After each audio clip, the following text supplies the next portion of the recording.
Welcome back, Slay Nation, to a new season of the So She Slays podcast. I am so excited to bring you all the knowledge and all the interviews this season. And to kick it off right, we are with Spicy Mary next. She is a relationship coach and magnetic matchmaker, and we are here to talk about all things relationships, all right? Not just romantic and familial and platonic, but even relationship with yourself and what that should look like all across the board. We even discuss why we're all so freaking afraid of being vulnerable when it's probably the most strongest thing that you can be.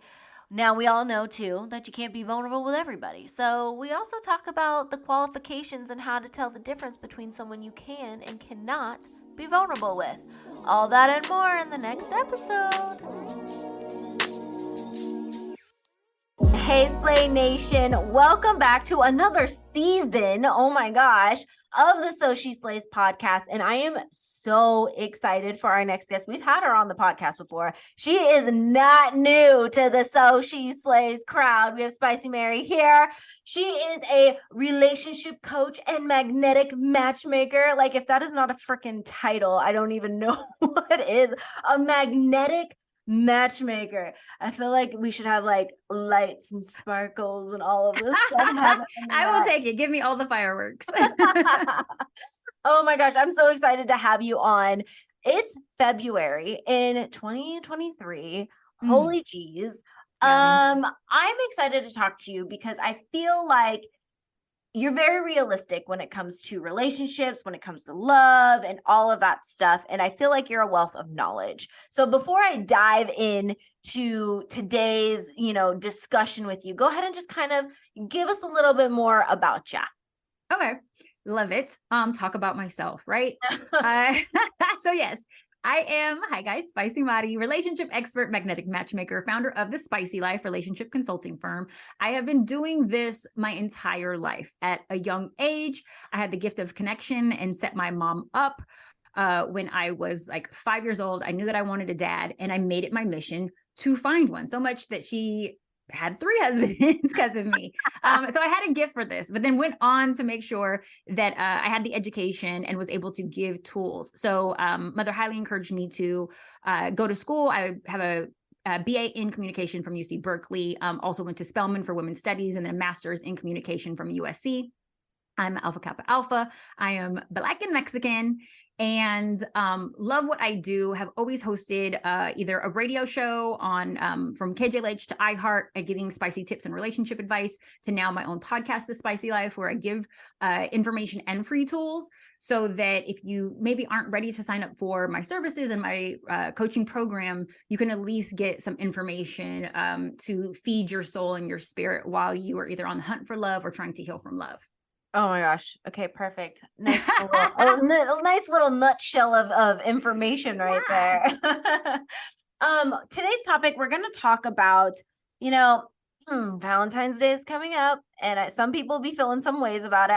Yes. Either single or in relationship, I've always had, a meh relationship with that day. Because I don't feel like it should just be sent down to one day. So we're going to talk about today what your relationship should look like with yourself if you are single, or even if you are in a relationship, and then what your relationship should look like when you are with somebody. I kind of always thought that to each their own, right? Like, every relationship's different. Like, is there a one size fit all type of formula? Like, am I missing something?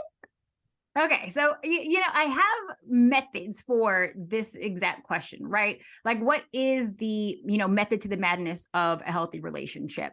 But then, to your point, yes, you create and construct the type of relationship that you want, but based on your beliefs, based on your core values, based on your boundaries, based on your non-negotiables or deal breakers, you construct the relationship that you want with a compatible party who agrees to those same guidelines.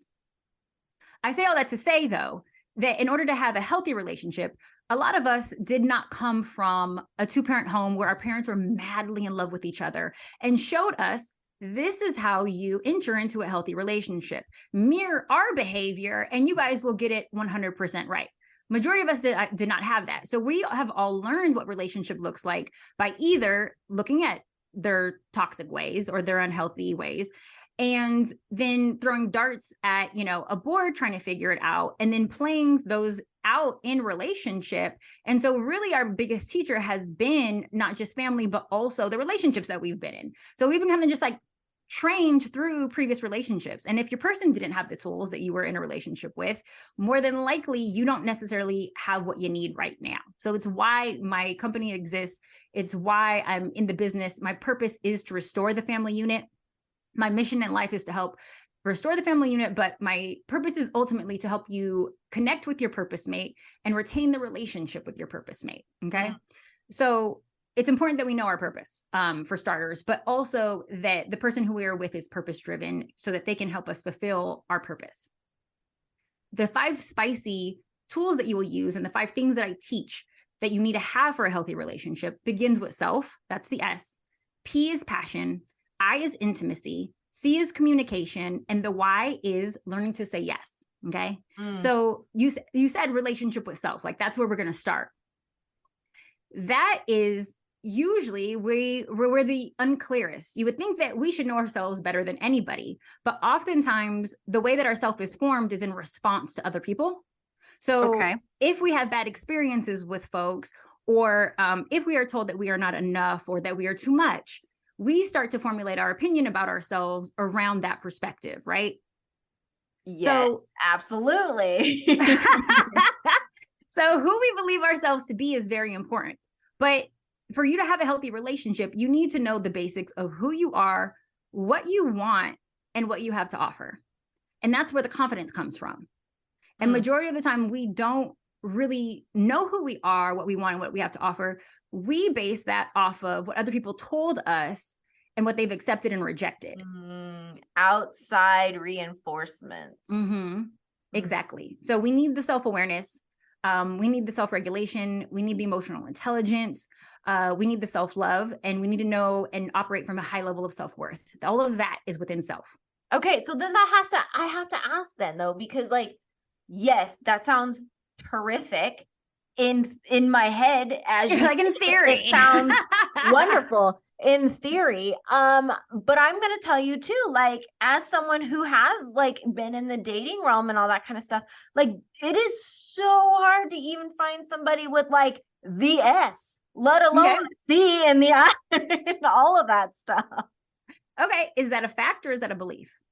I would say in my experience, that it's been that way, as far as the people that I'm running into. Okay. And who you're colliding into. Who I'm colliding into. And, you know, it's one of those things where, I would say as, you know, someone who's in their 30s dating and who is career driven, a lot of times, and maybe you've heard this too, a lot of times, you'll get the guys that'll say, I want like a strong, independent, ambitious woman, but not know what exactly that means. And I'm not always available when you're available. I can make time. We can totally make time, but you're not the center of my universe. You're a part of it. And that is a thing that is very hard to comprehend. So what's your spin on that? Well, I think that what you're experiencing is also experience on both ends of the spectrum. I think that while you're saying that men lack an understanding when it comes to an ambitious, you know, career-driven woman, women also say, I want a very successful man, you know, with this amazing resume who, you know, does very well for himself and, you know, does this, and this, you know, they want a certain pedigree. But then to be with a man like that requires a certain level of understanding, a certain level of patience, a certain level of commitment that you then have to, you know, self-regulate a lot. And it's the same for what, you know, you just said. A man has to have a huge amount of understanding. But I think that with any relationship or when you're out there in the dating pool, you do want to make sure that you have the same intentions as someone. And in order to actually be compatible, you have to share intentions. You have to have shared activities, similar interests. have amazing communication, and then also be at the same time in your lives. And that's where the intent comes from, right? So like, are you dating these men to just become better at dating? Or are you dating these men so that you can actually make your next step along the path to marriage? What is your intention with dating? Because you want to have the same intention with someone. If he's just looking to, let his hair down just like you are, and then, fine, you guys can have these crazy busy schedules. But if you're looking to actually like merge your lives and really build true deep connections and intimacy, there will have to be some energy management on both of your guys' ends of what you prioritize and what you make time for. Okay, so then let's go ahead and let's dissect what we already kind of talked about, like relationship with self and what that should look like, the things that you should be aware of, right? What about when it comes to then applying that stuff either within dating or within an actual relationship? And like, what are the things that we should be looking for? Or even like, what should that look like, right? So I can do a blend even of your last question plus this question, right? Because I think that understanding self and like who you are and what you want and what you have to offer is extremely important. But then you also mentioned, which I think is really important, like loving what you do and, being proud of being ambitious and, loving the career or even the dream that you're aspiring to. When you are making strides and hitting certain milestones in your life, you're able to operate from a higher vibration. You're able to be happy with self and look at self and say, you know what? Success is not making maybe $1 million next year, but success for me is, hitting these 5, bullet points on my list of like to do things to get to that next step. When you're happy with what you've been doing and how you've been pouring into yourself, you're then able to allow yourself to be happy for someone else doing that. So then he comes along and he's just as ambitious and career oriented, and you are capable of celebrating self, but also celebrating him. And oftentimes where we get trumped is we want to celebrate self, but we don't make time to celebrate the other person. And so being able to be happy for self and also make room for your heart to be full with someone else's accomplishments and things that are important to them, you have to learn very early on how to multitask, how to juggle your happiness, but then also being responsible for a part of somebody else's happiness. And what I mean by that is like, you're responsible for your love cup, okay? But when you decide that you're going to merge, you decide that you're going to date someone, or you're going to decide that you're going to allow someone to make you feel things, they then have to be accountable to how they make you feel. And oftentimes we don't get into relationship because we don't want to be accountable for how we make someone else feel. And when we don't make them feel good, we don't like the way that makes us feel. So we retreat. Oh my gosh. Okay. So I want you to explain that and dive into that just a little bit more, because in a sense, it almost sounds like self-sabotage. Okay. So, let's look at self as, ego or self-image. Okay. Who I believe myself to be. So I don't want to use ego as a negative. I want to actually use it as just self-image. We're going to call ego self-image. So I'm Spicy Mari and I'm a relationship expert, and I believe myself to be an incredible coach. I believe myself to be an incredible mom and wife. All right. But say I'm in relationship with someone or I'm dating someone who tells me the opposite of that, who tells me like, you're not that good at what you do. And, you could be a better mom. You're a mediocre mom and a mediocre wife. I can either in that moment decide that I believe what they're saying, or this goes against my self-image and who I believe myself to be. So therefore you are crazy. I am not. You're the crazy one. And therefore I don't like your perspective. And so because I don't like the way that you make me feel and that you don't really see my light and you don't see me for me, I am disgusted by you, or I, for some reason, don't like you. And it's because what you're saying about me doesn't match my self-image. It doesn't fit into my ego. And we trip ourselves up when we're dating because we're not giving enough affirmations. We're giving compliments, but maybe not affirmations. A compliment is like, girl, your hair looks, fly today. Okay. An affirmation would be, I believe you to be a beautiful speaker that is able to move people on this podcast. Okay. That affirms who you believe yourself to be. So you then buy into the things that I say, and you start to trust Spicy because I see you for you and I see you for your gifts and your talents. And we don't do that enough when we're dating. We don't make the person feel like we see them for who they are. We don't make them feel seen. We keep it very superficial because we're afraid of intimacy. The I in Spicy. I literally was just about to say that. I think you kind of just hit the nail on the head, because there are, I think in my life, like I'm lucky enough to have very amazing people in my life, but there are maybe a handful of people out of all of these amazing people that are comfortable with giving that sort of affirmation, or even saying those words. Yeah. Why are we so deathly afraid of intimacy? And intimacy doesn't necessarily mean sex or Correct. with a romantic partner, right? You know, family, friends, whatever's. Why is it that we're so afraid of it? So let me give you a little bit, I'm going to back up a little bit, give you clarity around intimacy. Because there's different types, there's different forms of intimacy that we can volunteer in relationship and that we allow to be fulfilled through different types of relationship.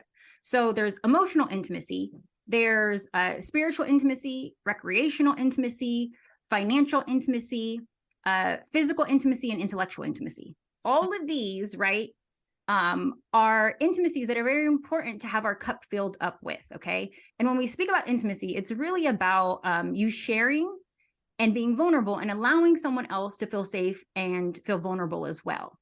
Majority of us either don't like sharing, or maybe we think we're a great sharer. But the harder part is making someone else feel safe to share. So whether you're a sharer or you're not, it's still the hardest part to make somebody else feel safe to share. And usually we cut the other person off from sharing when we don't share. So if we don't give vulnerability, they're less likely to mirror that. And the person who is actually the most vulnerable is the person who has the power in the room, because they're the ones navigating how other people feel.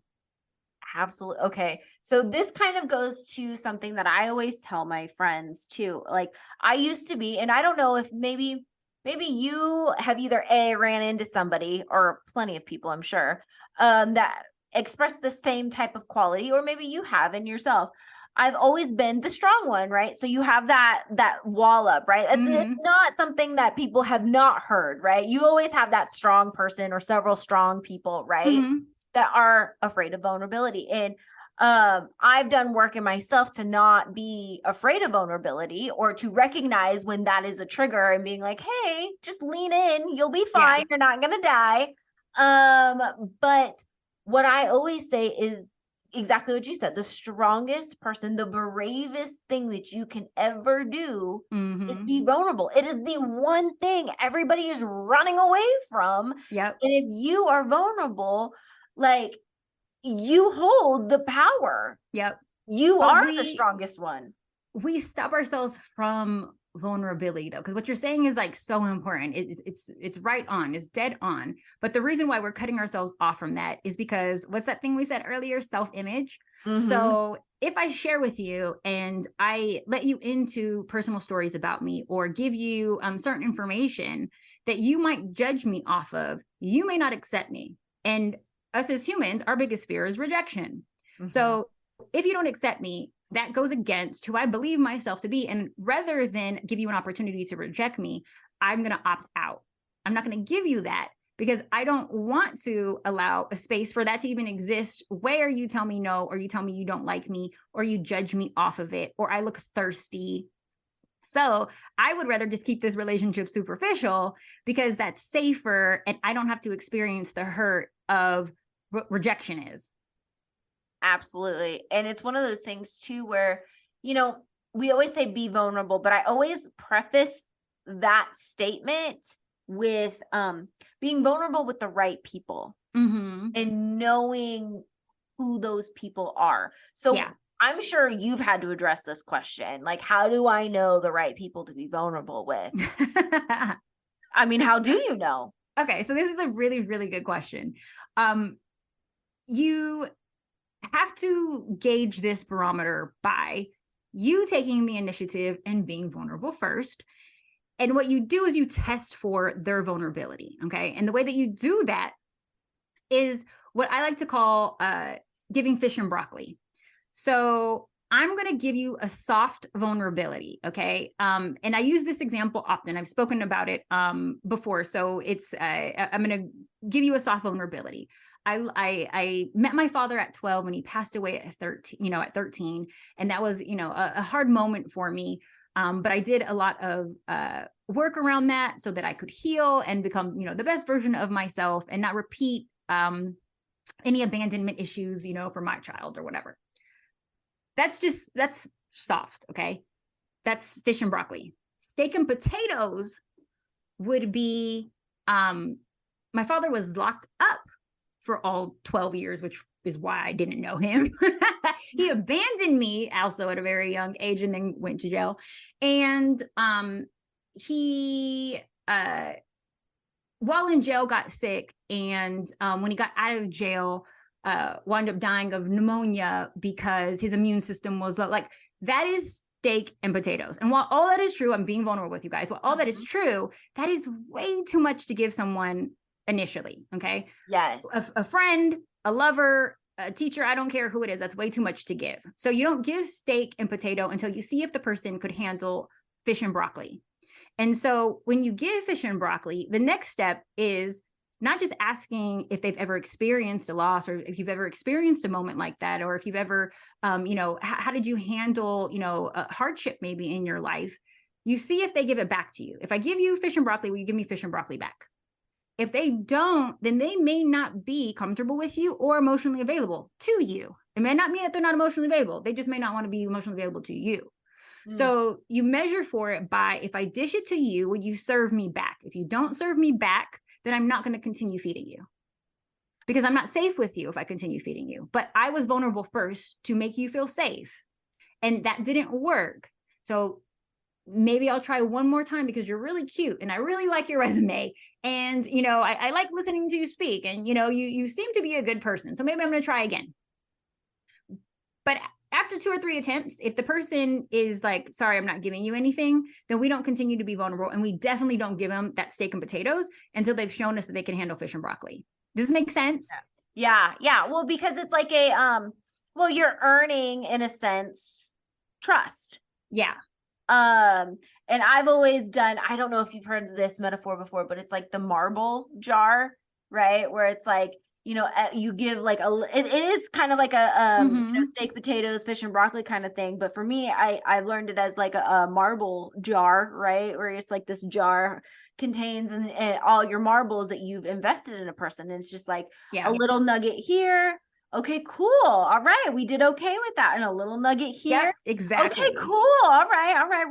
We're moving. Exactly. And when we don't dump it all on a person or give all of our marbles up. And that's a huge mistake that we make. And then we wonder like, gosh, did I do something wrong? Like I just revealed this. I can't believe they didn't handle that right, or make me feel better about that. And sometimes people can't handle necessarily what you're dishing. So you do want to, pay attention and observe, how they speak about their own selves. And do they ask you questions back? So, and that's really how you create a safe space. Exactly. And I always tell people too, because I have learned this firsthand, in the fish and broccoli that you do share, like you said before, their response back to you or their lack of response should tell you everything about where they are in their life or their mental or their emotional intelligence and how they respond to that. Because, I was on a date and I had done a little fish and broccoli and I had been in an abusive relationship prior, and it was I'd, like you, done my work, healed, we grew, I have that, we're good, but in sharing that, his reaction and lack of empathy and compassion, because that person who I was in a relationship is totally different person now, definitely did their work. They're like a brand new person. And even though at that moment in time, I was the unfortunate one to be on the receiving end of things. Yeah. He is no longer that person. And so although we are not besties by any means, I do have empathy and compassion for him because unfortunately, like that was a rough time in life and he has grown from it. So great, but in sharing that perspective, in sharing that story, it was a quick wall down. It was a quick, how could you? That I could never. And right then and there, you're like, wow, he can't, like, I'm on the receiving end of this. And if I can, why can't you? Yeah. That was, huge red flag right there. But sometimes like shame could creep in, or you could start to get, self-conscious about what you shared. And then you try even harder with the person when all the meanwhile, they're just not at a place in their life right now where they can handle being intimate with you, right? Or creating even a safe space for you to be vulnerable and open up with them. And you have to clock that. You kind of have to say, okay, you're not maybe there and you don't want to go there with me, and that's okay. It's not necessarily me and what I'm bringing to the table. There will be somebody else, but I have to move along and get through those numbers and open up these other doors. I can't get stuck behind door number 2 because you're not where I'm at. Yes, absolutely. And that kind of brings me to this way of thinking, right? Where, a lot of times, I would say men and women, when you get into your 30s, I think there's a little bit more pressure, or you're starting to see other people in your life move on, find people and all this kind of stuff. So there is this kind of pressure that comes in where you're just like, is it me? You know what I mean? It's like that train of thought. I'm sure people have come to you and been like, is it me? Well, and sometimes it is. I'm not even going to say all of us are perfect, and perfection shouldn't even be even something that we aspire to. However, growth is a continuous process. So even if you've done some growth work, there's always areas where you can strengthen, right? Early on, I like to do a SWOT with my clients where, we find out what are your strengths? What do you know about yourself and believe to be strong? What are the weaknesses, right? What are you not that great at? Or what have X has told you in the past that you probably could work on? What are your opportunities of growth? If I work on these things, what's the best that will happen? And then we look at what are the threats? What's the worst that happens if I don't work on these things about me that were destructive in the past? Okay. And so if we just take those opportunities and those moments to grow and strengthen those areas, it doesn't have to be overnight. It's a continuous process. But I like to think that when people come to me, they're coming to me for additional awareness and accountability. They're coming to me to say, hey, I may know some of these things. I don't know how to solve for it. I don't know necessarily how to reach self-actualization, or I don't necessarily know how to improve upon this thing. Can you help me and hold me accountable to doing it? And so that's why sometimes we need, the counseling and the coaching. We need that person to kind of hold that mirror up and then clock us and tell us like, hey, this is what you're doing it again. You're self-sabotaging again, or you're on a low vibration today. Like, let's get it together. So when it comes to the self component, or, how you are showing up, when so much hurt or trauma has happened and, you experience maybe rejection after rejection, you do look up and you start to say like, should I keep going or should I just tap out? And sometimes it's easier to just tap out and keep your head down in your work and allow for instant gratification from that versus the long-term gratification if you multitask and you work on relationship plus career. Because at some point you're going to want both, and you're going to need to know how to do both. If you look up and, you mentioned like 30s, I get, that's my main like clientele right there. I get a lot of people in their 30s, and now I'm starting to get later 20s because they're like, I don't want to hit this certain number without a healthy relationship. So, there is this societal pressure, but then pressure that we put on ourselves, family, that, the pressure that they put on us to be in partnership by a certain time or to start your family. And while I do think that it's extremely important that you have career, your self-worth and your self-esteem cannot come just from career. You need relationship also in order to maybe reach the next level of success, or in order to grow personally. What do you say to those people who are like, I'll get to it? Like, I'll get, you know what I mean? I know these people. I used to be this person. As far as like, I'll hit a certain I don't know, goal or whatever in Mhm. career. And then I can start actually doing, the relationship work. What do you say to those people? Do it all together. And the reason why I say that is because what I do on my consultations, right? What I will ask you, so you can even do it with me right now.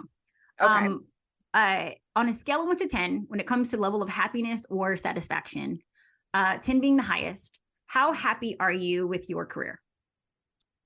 I would say 7. Okay. On a scale of 1 to 10, how happy are you with your health, your physical health? 8. On a scale of 1 to 10, how happy or satisfied are you with your relationships with family? 10. On a scale of 1 to 10, how happy or satisfied are you with your relationship with friends? 10.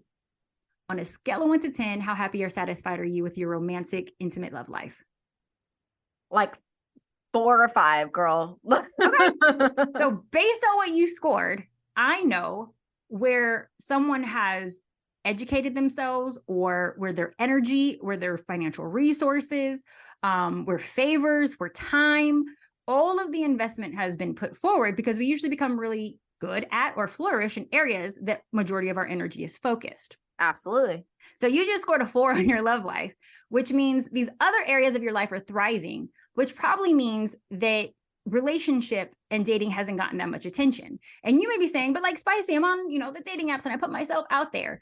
And what I mean by energy is intelligent energy, intelligent time spent, making yourself just as educated in how to work that mic as in how to understand the psyche of a male. Okay. You know how to work that mic because you have studied, this is how I turn it on, this is how I turn it off. But if you don't know how to turn on a man's motivation, and you don't know how to turn off his ego or maybe feed into it to motivate him to get your needs met, you don't have the tools in order to achieve your goal.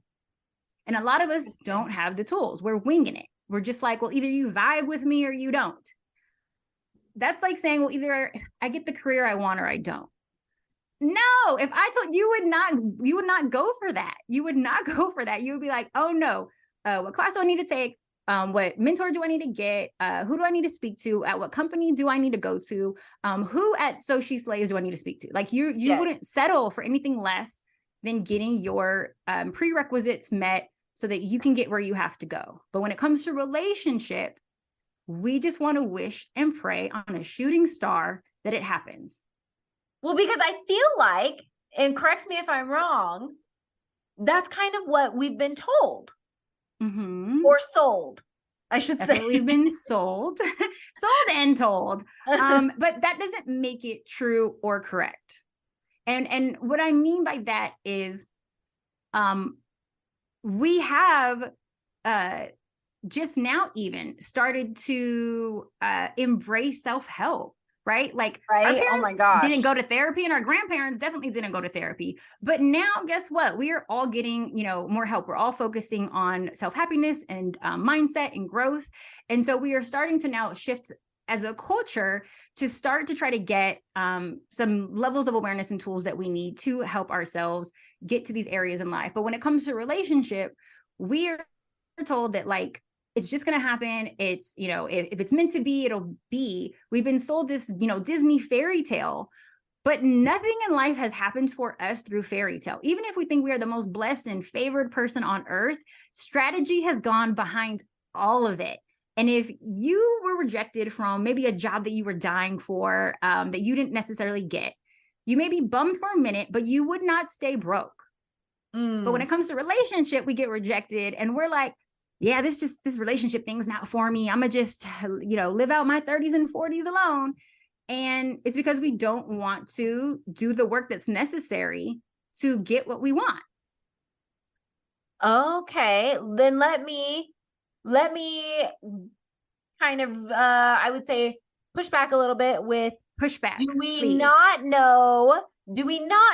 want to do the work, or do we not know how to do the work? The resources exist. We don't want to either invest in the resources. And what I mean by that is because we believe that we don't need them, or because we feel comfortable investing in career and education, even family. Your mom or your aunt or your sister, and maybe even your ex could come to you and say, oh my God, I need $1,000 so that I can, enroll in da-da-da-da, or so that I can, pay my rent, or so that I can, and we will somehow, by any means necessary, be able to come up with that $1,000. But if I'm like, hey, you need to spend X amount of money in order to pour into yourself so that you can get these tools to have the love of your life, and I don't really know if like that's where I want to put my money. I'm gonna just keep doing what I'm doing. And I see it all the time. And so when it comes to self, we will not pour into self the way we will into other people. You will give one of your exes that I'm sure you have in the past, you'll do more for him than you will do for your own self to get what you want. That is true. It's where our priorities are. And we're starting to shift as a culture where we will start to reach out and start to, I stay busy, so it's happening. But one of the biggest mistakes is that we become either numb and avoidant of love and relationship, and we try to convince ourselves that we don't want it or need it in order to cope with our relationship status, versus I'm going to do whatever I need by any means necessary to maybe fulfill this in my life, because it is a true desire of my heart, but it doesn't look like me forcing. What it looks like is me growing. What it looks like is me watering, right? It looks like me planting, watering, and pouring some love and sun in this area. And that's all that it looks like. Okay. So, I feel like that it honestly comes down to a lot of the work that you're putting in yourself and in this goal, right? I feel like that's been our bottom line when it comes to this conversation we just had, is like the amount of work, time, effort, energy, all of that stuff that you're putting into the relationship with yourself and with a potential someone or with someone. Is that true? Yes. And so, like, for example, if you understand self, you understand triggers. And if you have done the work and you have been professionally trained around your own emotional management, right? I want you to become a master of self. If I become a master of self, I then can help guide my emotions so that when ignited, or when something happens that maybe triggers an emotion, or I feel something, I can now react in a way to get my goal or need met that doesn't sabotage my true goal or intention. And what I mean by that is, I like Guy does something to upset me. I can either react this way, right? That could be damaging, or I can react this way to get my need met. Can I take a beat, understand what I'm feeling, and then react in a way to get that need met? Most of us cannot do that. And most of us can't even leave when the need is not getting met. So we stay too long anyways. But I say this to say, if you understand self, you can regulate, and then regulate his emotions or make him feel what he needs to in order to get that need met. But because we haven't done maybe some of that self-work, or even the understanding and learning of human behavior and psychology, we may not necessarily be able to achieve that desired goal. And this works both ways. This is a two-way street as far as like men knowing themselves, women knowing themselves. I have male clients as well. Both need it. This is not male or female. I teach masculine and feminine energy and the balance of using both when necessary in relationship in my curriculum. But for women, I believe us to be extremely powerful, but we give our power away for love all the time.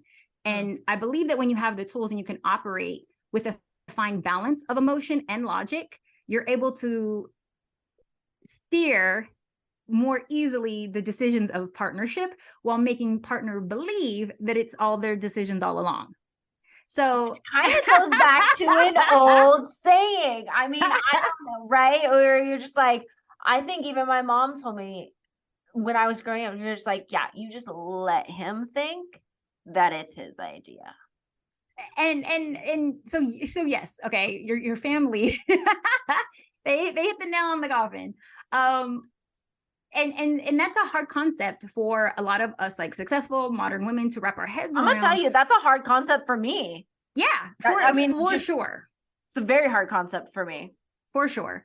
I think that oftentimes we get caught up in our masculine energy, which feels a lot like being in control, and what feels a lot like winning, and that that competitive energy where maybe we will not say yes, which is a part of the Y in spicy. Maybe we won't say yes. And the popular word is actually submission. But I don't believe in me being the only one that submits. I don't believe in us as women. We should only be the submissive ones. I believe that we submit to men that we respect in exchange for their love and submission back. If they do not show that they are capable of that, and they cannot mirror my behavior, when I give love, if you cannot mirror that behavior, right? I chose to be soft when I could be strong and like tear you to shreds or maybe hurt you. I chose softness. If you do not give me softness back in exchange for this beautiful flower of softness that I gave you, you then cannot mirror my behavior, and this is unhealthy. And I refuse for this to be a one-sided relationship. But first, you got to test it. And a lot of times we will just, beat our chest and try to match his masculine energy with our masculine energy, because I run my own business. I'm used to being powerful. Like, who do you think you are to tell me? But that's not how I get what I want, especially when I'm married to an alpha and I am an alpha woman. I have had to learn how to say a lot of yes in order to get my way.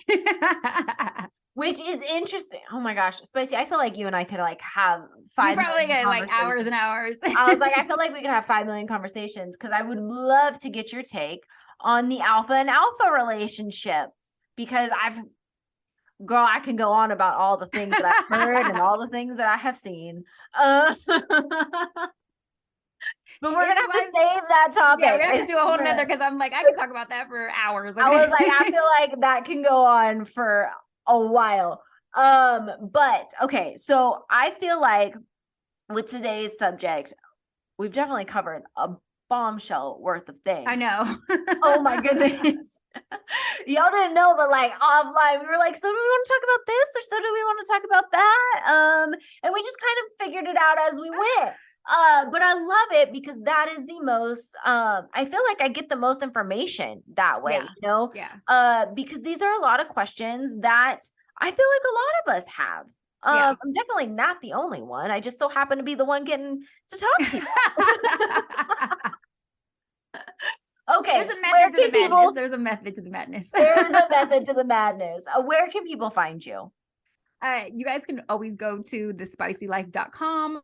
You can play with my Twitter or stroke my IG at SpicyMari, SPICYMARI. You guys schedule a free consultation. Share with me your relationship goals and allow me to see if we would be a good fit to work together. I want to help everybody have a different, 2023, and not make sure that it doesn't look like 2022. I would like everybody to achieve their relationship goals. And so it is possible, but you got to do some of the work. You have to do the work. You got to show up.